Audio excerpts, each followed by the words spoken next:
Welcome to the Hope on the Hard Road podcast, where you and your family can find community, find encouragement, and find hope for the road ahead.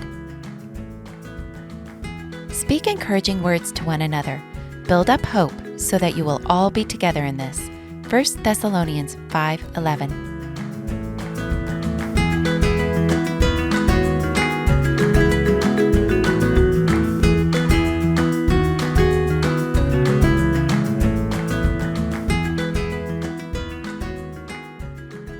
Before we get started today, we want to let you know that we are coming up on our annual Mom's Day Out retreat this May 17th through the 19th. Ladies, this year's retreat is going to be amazing. We're going to the Oaks here in San Diego, where we will enjoy luxury bunkhouse accommodations, yummy chef-created cuisine, an inspiring conference, and community connection with other moms who get it, along with lots of fun free time and rest, and activities include yoga under the stars, fireside chats, and much more. Register now on our website at hopeonthehardroad.org or via the link on our social media. So hurry and grab your weekend retreat or Saturday tickets with a friend, and we'll see you there.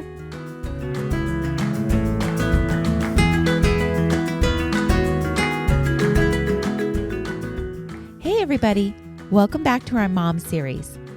I'm excited to introduce you today to Angela Obrien of the Especially Organized podcast. Angela lives in Texas and is a professional organizer who, as a mom of a daughter diagnosed with Down syndrome, loves working with parents of children with special needs to create a calm and peaceful environment for themselves and their families. Ladies, you're going to love this episode. So let's get started.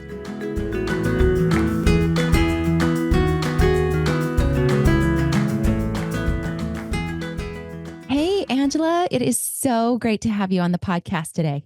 Thank you for having me, Kristen. It's so lovely to be here. You bet. Oh my goodness. It was such a pleasure to have you on our parent support group. You did such a great job presenting such valuable information to our families. I mean, it was just a great topic. We'll talk more about that another time for sure. But yeah, I wanted to have you introduce yourself. Tell us a little bit about your story, and we'd love to hear it.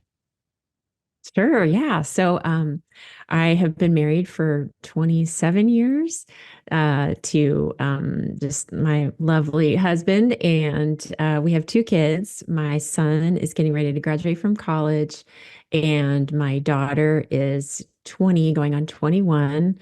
Really feels like she's going on 41 because she is quite sassy and thinks that she's quite independent.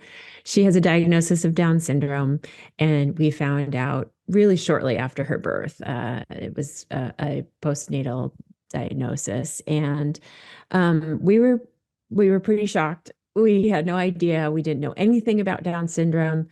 I was really just I had to grieve. Honestly, we both had to grieve through that. And of course, this was 20 years ago, so we didn't have the I guess the way of seeing lives of people with Down syndrome like we can now on social media, and how we can connect with other families. We didn't have that back then, and so it was definitely hard. But we've rallied around our daughter, and she's really been instrumental, honestly, or at least us being in the Down syndrome community has been instrumental in so many things in our life. She's the reason that we decided to relocate from Maryland to Dallas, where we now live and have for 19 years, because my family lives here. And she is the reason that we moved closer to the city so that she could attend a special school that has just been amazing for her. It's just been such a great fit for her. And she is the reason that my husband's he met his business partner through Special Olympics. They also have a daughter with Down syndrome who's the same age, and they went into business together in the financial industry. And so I don't know what our life would be like without her, honestly, without her diagnosis. And so it's really been quite a journey, and I don't know what we would do without our little little cute, little sassy little thing. Oh my goodness. I love that. I love that because Abby's the same way. As you know, we've chatted about this. She's spunky and the girls are just about the same age. Abby's going to be 20 in May. And then of course we'll talk about our sons in a little bit. But in those early years, you mentioned your diagnosis came at the time of birth. Ours came a little bit later. How was the acceptance of that diagnosis for both you and your husband? How did you rally around that in the beginning? I had a tough time. I'm not going to lie. I was so unfamiliar with Down syndrome, with the world of disability. I didn't know anyone with Down syndrome. I didn't even um I just had I really had no concept of what she was going to be like. I had this image that she was not going to have much of a personality. I mean, that's how uneducated I was on what people with Down syndrome are like. And so I really feared for what our life was going to be like. I honestly wondered if I was ever going to be happy or laugh again. I mean, those were the thoughts that went through my mind, and it makes me want to cry for that person, honestly, because there's a lot I would tell her now. I worried about my son, who was 2.5 at the time, and how this was going to impact him. I worried about my husband. I worried about my marriage. I stressed about everything, um, and because we lived in a more rural area, I mean, I had friends, but I didn't have any friends in the disability community. And I was so desperate to seek out someone who would tell me, yeah, I've done this. It's okay. I've got you. Or this is what it's like. Or at least I understand how you feel. It took me 6 months to meet someone, honestly, Yeah. that had gone through something similar, and had a child with Down syndrome, a child with a disability. And that was the turning point for me, honestly, was finding other moms to connect with that could say, yeah, I get it. And that was kind of the turning point for me to kind of get over some of that grief and move through that grief cycle. Oh gosh, thanks for sharing because that is such a common journey, right? For us, Mhm. especially as moms, you come into this just they hand you that little baby and it's like mama bear instincts immediately. And then you have to navigate special needs. And when you don't have a background in it, which most of us don't, right? It can be such a shock. And then it's such a steep learning curve, right? And then Very steep. grieving that goes on. Yeah. Yeah, yeah. I mean, we didn't really have the internet like to the extent we do now. And so I was reading books like Expecting Adam. And I think there was just like a general, book about raising someone with Down syndrome. And I mean, those were my resources, that, and because the pamphlet, the 3-page sheet that I got from the doctor who, you know, uh, announced it to me alone in the alone in the hospital room, that was not much help, honestly. And so I had to seek out resources on my own, and there just weren't a lot of resources compared to what there is now. Yeah. Ah, yeah. You mentioned you were alone in the room. Was your husband not Mhm. even in the room when the doctor came in? No, it was not the best. Oh, It was wow. not what I would recommend to other doctors in terms of how they present the diagnosis. Now, my husband, we had a toddler at home. We had Right. our friends and neighbors who, ironically, our friends, she was pregnant and due on the same day as I was, with the girl. So these girls were going to be best friends and, all the things. And I was 2 weeks early, and they took my son. I will be indebted to them forever. They were so instrumental in our just the help that we got. I don't know what I would have done without them. So they took my son that night, and then he came home just to get a sandwich and to see Danny and to take him back and give our neighbors a break. And that is when they came into the hospital room to tell Oh, me. oh gosh. Oh, Yeah, but you think yeah. where was the social worker? Where was the person who is the liaison to figure that out a better scenario? But how many times medical staff unfortunately doesn't get it? But I think it is getting better. I do It's think it's getting getting better. better. Yeah. But oh, I hurt for you, as a mama for sure that happened. And it's different for spouses too, that grieving journey, that initial state of accepting, not accepting. I don't know if you want to share about how your husband felt in those early stages. Sure. I'm sure that he wouldn't mind. I, I mean, this has taken years for me to kind of look back and realize because he didn't want to share a lot of that in the beginning because I think half of what he was dealing with was he was worried about me too. And, when I got the diagnosis, I made the doctor call him. I couldn't even call him. Oh, yeah. And she was the one that told him. And it was a 30-minute drive back to the hospital. And I almost tear up thinking about what that drive was like coming back to the hospital knowing this and that his daughter was in the NICU and they thought she had a heart condition. I mean, all those things going through and he's driving on the highway for 30 minutes and he calls me back and he's like, "Do you want me to call your mom?" And I said, "Yes, I can't do it." And so he was handling all of these things on top of processing what we were both trying to process. And so I know that I'm sure that he struggled in his own way.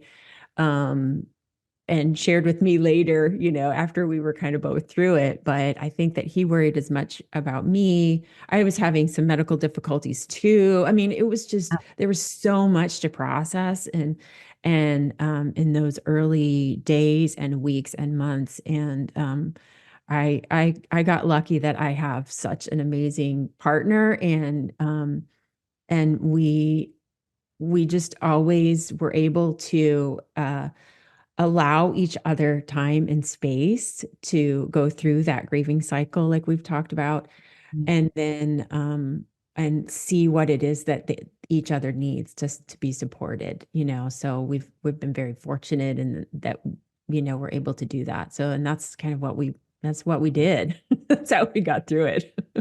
That's so good. It is so good. There's so much that goes into this life, right? And it's hard to find balance. What are some of the things that you did to sort of once the diagnosis settled in, and your family started going in the direction of, a new norm, right? What are some of the things that you did to sort of balance, or could you find balance between work and family and all the things that you juggle and then caregiving? Well, I was fortunate that I was able to stay at home with Casey and Dan. I'm not quite sure how I could have otherwise, honestly, Yeah. because that was hard enough. And I've shared this elsewhere. My son's fully aware of this. He was more than a handful when he was about 18 months to 4.5. I was as worried about him as I was my daughter because I was like, how am I going to take care of him Yes. handle a new baby with a diagnosis? I was overwhelmed and he needed a lot of parenting Totally. at the time. He's amazing now, but Yeah. we paid our dues Yeah. during that time frame. And so Boys are fun. oh my gosh, yes. But I honestly I will say that what kept me sane, I'm a professional organizer and I probably should have known this year, like I only started a few years ago, but I have always been somewhat organized and I've always just tried to kind of maintain some sanity in the household. And I just tried to be supportive of my husband, who was, earning our income. He traveled a lot. And, but we just tried to be as supportive as we could to each other. And I think just trying to, uh, acknowledge the hard in it and that nothing was going to be perfect. We were trying as we went. We were just trying to figure things out and seeking out help. We sought out help. We sought out help for my son, who was this whirling dervish. We went to a developmental pediatrician and we're like, look, we are as stressed out and as maxed out as we possibly can. And he's a whirling dervish and we're not sure what to do with him and take care of our daughter. And it just turned out we just needed some different parenting styles to help him. And so, but seeking out help, I think was critical. And just acknowledging that it was, you just have to take each day honestly as they come and not look too far in the future, honestly. I love that. That just gives grace for the moms that are listening. You know, this is our mom series. And so we're really speaking to moms in this episode and just giving that grace. It's okay. It's day by day. You don't have to have it all. You don't have to have all the balance in all the areas all at once, right? Right. So some things can go by the wayside and you can focus on what needs focusing on and give yourself that grace. I love that. Yeah. And sometimes it's not day by day, it's hour by hour, or minute by minute. Yeah. Oh my And God. that's okay. You know, that is there are seasons of that. And we all go through them, whether we have special needs, whether we are special needs parents or not, I think. And so just, yeah, just kind of riding with it really as best you can. Yeah. Absolutely. Yes. You know, we talked about our sons just briefly here, and there's so much going on in the family as you're caregiving for the individual child that has special needs. And there's so much that goes on for the sibling. Do you have any advice for moms on how to nurture the heart of a sibling in the midst Mm. of all that goes on? Oh, this is a topic near and dear to my heart because I think one of the very first thoughts that I had when Casey was born was, how is this going to impact my son and my relationship with my son and their relationship with each other? And I will tell you that from my experience, that was probably the the thing that I needed to worry about the least, honestly, in terms of their bond, their that sibling bond and the impact that my daughter has had on my son. I didn't realize all of the things that he would learn from experiencing life as a sibling. And it's way more than I could ever dream of, honestly. Like truly, like his experience of us going to the Down syndrome buddy walks here in Dallas and seeing the he ended up going to this high school, but at the time he was in third, fourth grade, and he would see these high school boys that were spending their Sunday afternoon helping families of kids with Down syndrome. And you know, these big football players that were being involved, and he was like, what are they doing here? And he ended up going to that school. He wanted to go to that school and he ended up applying and getting in. And the impact of seeing his sister in school and being able to donate time and and he went to a Jesuit school, and their motto is men for others. And he spent a lot of time volunteering, partly because that was what they want them to do. But also, he had this heart for just being able to um, be different, you know, be in a situation where people are different and be very comfortable with that. And so it was really lovely to see him grow up through that. I would say, as far as fostering that those relationships, I think one of the things that that developmental pediatrician told us was that he needed time specifically with us without Casey. And so we, even if it's just 15 minutes a day, so very specific focus time on him. He desperately wanted to be a grown up from the time he was practically walking. I mean, he came out as a 40-year-old practically. But so he would want to be involved with the therapy. He would want to know what's going on. And so, you know, to the best that we could and that was appropriate for him, we did try to include him in that. And then I would also say just trying to find activities that both of them liked to do together. You take a whirling dervish of a boy and a little girl with Down syndrome, and that can be hard. Oh, yeah. Really hard. Uh, we figured out that they both love roller coaster rides and amusement parks. They are best bud. I mean, they will go on anything together. They are the biggest daredevils. They like to go to the beach together. They do like to travel together, and they actually do enjoy just going out together as just the two of them now that they're older. And so just trying to find things that they like to do and fostering that as a family and as just for their sakes and for their relationship, I think would be what I would recommend. Oh, I love that. I love that now that they're adults, they're going out on their own and they're doing things together. Um, our kids are basically about the same age, both. Mhm. We literally have the same dynamic. So we have a son, and then named Caleb, and he's about to turn 22, and he's 2 years older than his sister Abby, who's 20, almost 20, and that's just such a precious bond to watch happen. And to watch them go into those adult years, and you fostered that and now they're taking that on. That's beautiful. You know, there's another area that this affects when we are living this life, raising children with special needs, and that's marriage.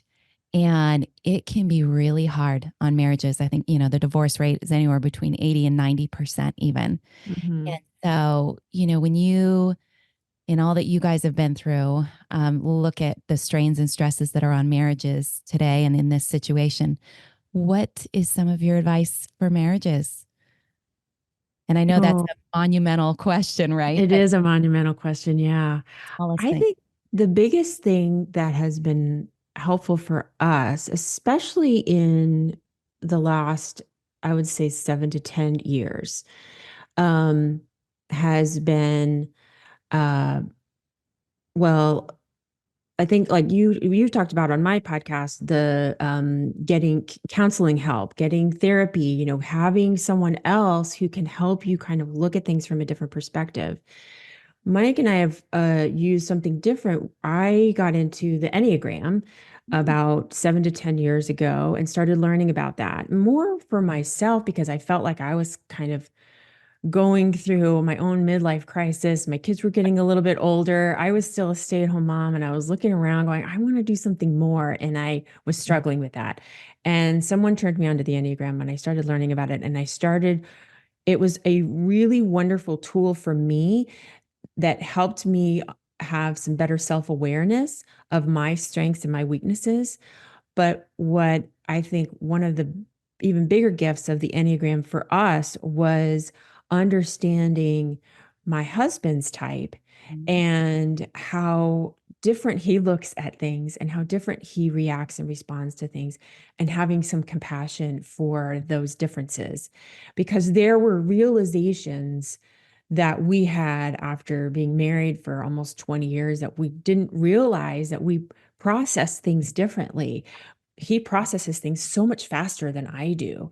And, he's 8 steps ahead where I'm still working on what's just happened. And just understanding that about ourselves was really monumental, honestly, in our relationship. And we've used the Enneagram a lot because it's provided a language and a tool for us to share how we feel about something without any added like feelings on top of it. It's this common language that has no shame factor, just is. And so it's been an easy way for us to communicate and share with each other and get more on the same page. It's been really helpful for us. Yeah, I love that. Because you're so right about we come at things differently, not only because we're male, female, but also because personality types, right? Enneagram kind of gets into that. Even attachment styles. There's all kinds of ways Exactly. you can kind of look into what it is. you do and the why behind it. Hmm. But really it's the playoff. It's the play between the two, right? Your husband's and yours. That's the most important to understand is, okay, when I do this, how does that trigger you? Or I do this because here's my strengths, here's my weaknesses, here's yours. Hmm. Let's figure this out because that grace that you give each other is so huge, as you mentioned. Again, there's just so much extra stress on marriages, and so that's huge. That's huge, Hmm. just to give that grace, and then the understanding of where you're coming from, because it helps communication. And as things come up, oh yeah, that's right, you think like that, I think Hmm. like this, we're okay, it's different, it's not my way's right way, your way's the right way, it's just different, Exactly. we got to work Yeah, it's together. just different. Right, right. Yeah, Yeah. yeah, Yeah. Yeah. yeah, It's been really, really helpful for us. It's also been helpful in terms of parenting because I've been able to determine well, my son's, figured out his type, so understanding him and what, in times of like trying to be a good parent, I would sometimes say, not realizing that he was the type that he is, thinking he was just like me. And I would say things that would make me feel better or that, I think I would want to hear. Well, he's a different type than I am. He's a different personality. And so having some understanding of, um, what our kids are like and their personalities, I think it's helped me be a better parent, honestly. And it's provided some language and just opened up communication for us. So, yeah. Oh my goodness, that's so great to apply it to parenting too, for mhm. sure. We just celebrated World Down Syndrome Day, and it is so fabulous to see all the advocacy that's out there right now. There's so many amazing Instagram posts and on and on and on. But that advocacy, it's just beautiful to watch. And I was just wondering, looking back as a parent, as an advocate, what's one thing that you wished you had known as a younger parent, just coming into this world? And then maybe there's one thing that you're glad you did that you'd love to share. Mm. Well, this is timely because in honor of World Down Syndrome Day last week, I posted on my podcast 21 things Yeah, that I I saw wish that. that I had Amazing. known. So I have a lot to choose from. It's hard to pick just one. Um, I think the biggest thing for me that I would go back and tell myself is, first of all, just take it day by day. It is not worth the stress of trying to do long-term planning because things change. You just don't know. And just focus on the next day, the next week, the next month, the next year. And and know that doing your best is going to be enough for your child. We learn and we figure out what our kids need as parents and as moms. And I think having some trust in our own gut and our own intuition, I think that probably would have helped me knowing that. Yes. um so that's probably what I would say. And also I think too, this journey has been harder and also easier than I thought that it was going to be. There are things that I didn't anticipate that I was like, well, that came out of nowhere and I have no idea how to deal with this. And I look back and I'm like, holy cow, that was really, really hard. And then there are other things that I thought were going to be so, so hard and I dreaded and I was just like I feel so overwhelmed and then we get to it and it wasn't bad at all. And again, that just comes up to that kind of like worrying about the future and stressing about the future. I just don't know how helpful that was. I think that probably took years off my life rather than adding to it. So that's probably what I would say. And I do volunteer at the Down syndrome clinic here at Children's Hospital here in Dallas. And I think one of the reasons that I love doing that is that I meet with families who have new diagnoses of their child with Down syndrome.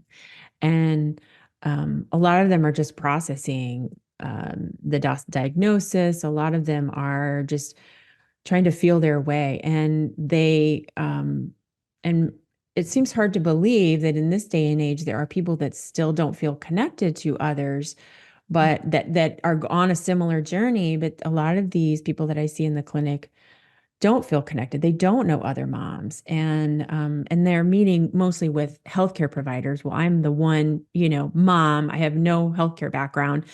I'm just there to answer their questions from a mom perspective. And I always tell them, I'm not worried about your child. I want to make sure that you are okay. Are you getting the support you need? There are resources out there. Do you have access to them? And because you're going to get through this, you are going to work, you're going to find your footing. You're going to feel really off balance for a while, but then you're going to find your footing, and you will figure it out. And better days will be ahead. So just telling them that, I think, would be helpful. One thing that I have done that I think was good, I'm not quite sure. It's hard, right? It feels like bragging, but It it's is hard. thing. Yeah. First up, I just want to say what amazing work in volunteering to do that. It's so beautiful. I, like walked away with like one sheet of paper, like, here's the places that you call. And again, it was all medical staff, right? It's all government agencies, medical staff. And a lot of times you're fighting for resources. So it's adversarial. And along comes another mom who just gets it and can hear you heart to heart. That is beautiful. But yes, I would love to know, Oh gosh. what are some of the things you feel like you've done right? Not right. Right's not really the right word. But that you would encourage, and that you feel like, hey, that was a good thing. I learned that, whatever it might be. Definitely. I will say this.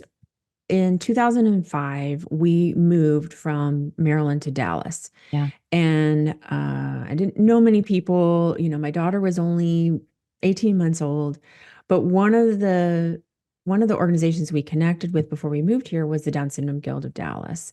And I kind of jumped in, like, without hesitating. I saw that they were doing a buddy walk and that they were raising money. And before I could even think twice, I signed up to raise money for it. And I thought, what am I doing? But honestly, that helped me connect with other moms, and it gave me a little bit of a purpose. And it helped me kind of find my footing, like I talked about. It just helped me kind of step outside myself, honestly. And it was at a time where I felt like I was, feeling like Casey was healthy. I was feeling good, and I was able to do that. I understand there are seasons in our life where all we can do is focus on ourselves and our family and our child.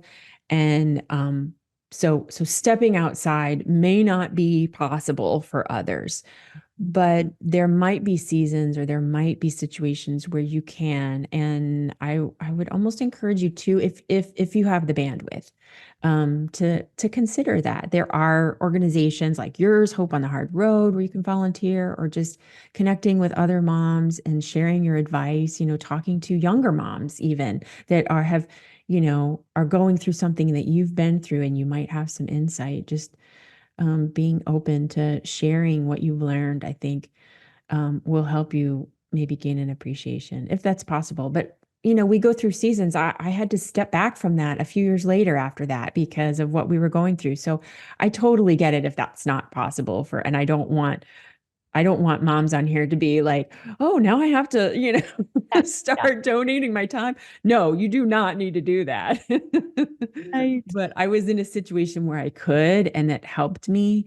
And it helped me feel connection. And so, maybe there is a way that you can do that without donating a lot of your time and effort, so. Yeah, exactly. I think we're both just talking about combating that isolation, that feeling of isolation, right? Just finding your people, finding your community, is so important, because you're going to be surrounded by others that get it, and others that have gone before you, and others that have gone behind you. And it's just such a beautiful thing. It really, Mhm. really is. You know, touching on that, and planning, and, you know, there is so much that goes into planning for the future, right? Um, we have kids again that are about the same age. They're adults now. We're looking at future planning. How are you guys handling that? How's that going for you guys? What types of things are you guys looking at? And yeah, I just thought I'd open it It's up to just, the yeah. topic. Oh man. That I have to admit, this has been one of the harder seasons for us in terms of figuring that out. And I've heard it mentioned, they talk about the services cliff, right? They reach 18 or 21, and it's like, you had school and you had these goals that you were working for, and you had these teams of people that were on your side medically. You had pediatric help, where you get into the adult world, and there are not nearly as many opportunities for our young adults. The medical providers don't quite know nearly as much as the pediatric ones, because our kids are living longer, right? They're learning new, so these adult providers don't have quite the information in the background that you would hope they would. And that's been hard. That's been really hard. As far as trying to plan for her future, our future, we keep coming back to, I think we really want her to be as independent as possible. We continually work on those goals. And I would love for her to have a place to go to live, so that she's not solely dependent on us, because she's probably going to outlive us at some point, and um, we need to have prepared for that. And she has a brother. Her brother will be her guardian. We have found a great special needs attorney. Oh, She right. focuses on, and I would highly advise people to do that. The earlier, the better. It's really not too early to do that. That doesn't mean we're, doom, planning for our doom, but just the peace of mind of getting a will in place. Just they can help you ask the right questions, and so that you can think about that and start thinking about, well, who do you want to help care for your loved one, and what resources are out there. And it just helps get your mind going, even if your child is younger, I think. So finding someone that can, help guide you legally. And then, we really are trying to take some time this year and next year while she's still in school. She can attend until she's almost 22, basically. So she's got 2 more years. And we are looking at some living communities that are available there. There are a few in and around Texas, and so we're trying to see, kind of looking at it like college, but at the same time, like, again, you don't know. She could end up wanting to stay there forever. She might only want to be there for a couple years. What needs are met there? Is it a good environment for her?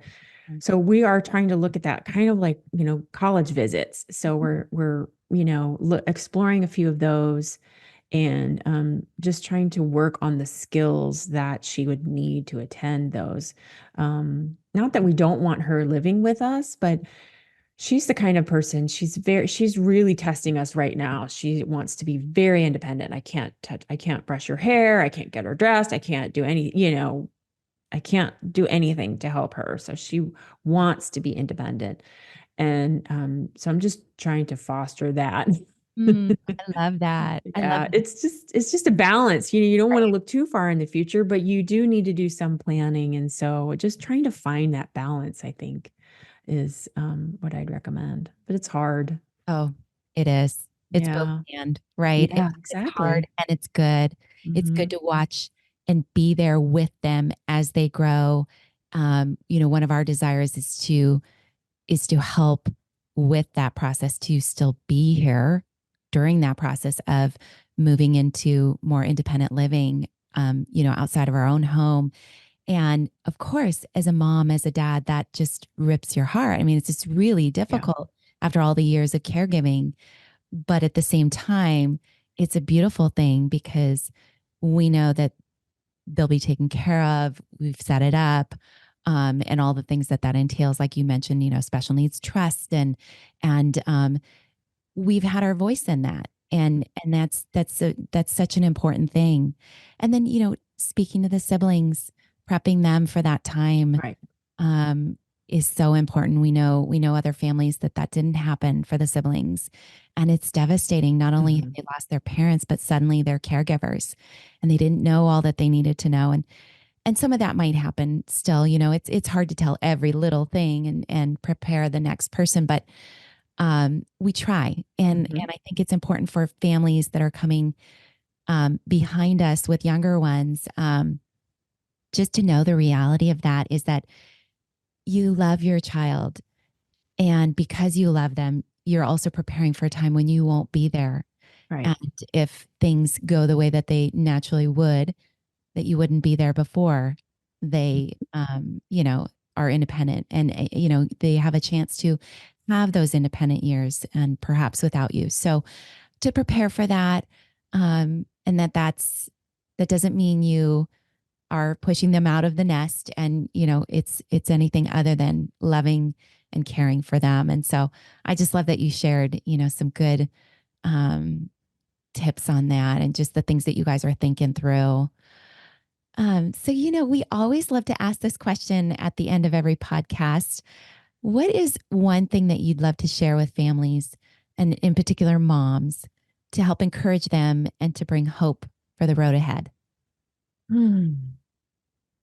I think that, and this is something that it took me a while to do, uh, but there are Down syndrome isn't necessarily, the diagnosis isn't necessarily a gift, but my daughter is a gift and my family is a gift. And the community that she has encouraged us to join by default is a true gift. And the people that we have met, the relationships that we have made, um, I wouldn't change them. I wouldn't want to be without them. And so I think I would just tell the newer moms to just kind of embrace the gifts that come along with the diagnosis of our child, or the difficulties or the challenges, because there are gifts to be received. And there are gifts in the relationships that we can develop, and the um, the mindset, the understanding, the compassion, the patience, that I wouldn't, the perspective. I don't know what I would be like if I didn't have my daughter, and I'm kind of afraid to. I don't even think I want to know.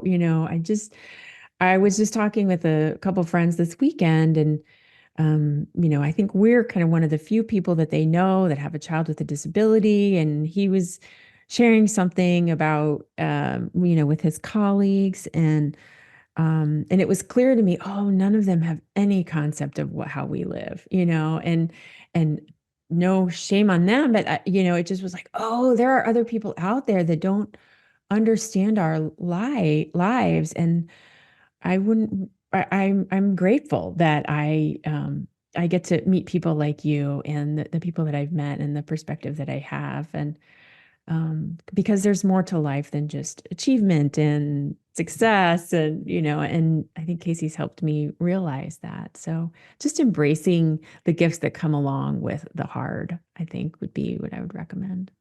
Oh, I love that. Angela, thank you so much for sharing with our moms today. This has been such a blessing, and I know it's going to be just these moms are going to love hearing from you. So thank you for coming on. Thank you so much for having me. It's always lovely to talk with you. Thank you.